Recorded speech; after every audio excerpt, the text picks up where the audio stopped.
نماز میں رکوع کے دوران اپنے ہاتھوں کو اور کونیوں کو کیسے رکھا جائے؟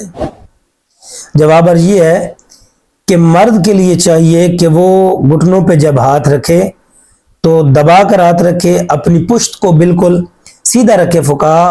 علماء فرماتے ہیں کہ اس طریقے سے کمر کو سیدھا رکھے کہ اگر اس کے اوپر کو پانی کا پیالہ یا اس قسم کی کوئی چیز رکھی جائے تو وہ گرے نہیں، اور سر کو اپنی پشت کے برابر رکھے۔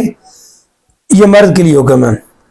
اور اسی طرح اپنے ہاتھوں کی انگلیوں کو، چھوٹی انگلی کو اور انگوٹھے کو گھٹنوں کے دونوں سائڈوں پہ اور باقی 3 انگلیوں کو سامنے اپنی ٹانگ کے اوپر کشادہ کر کے رکھے۔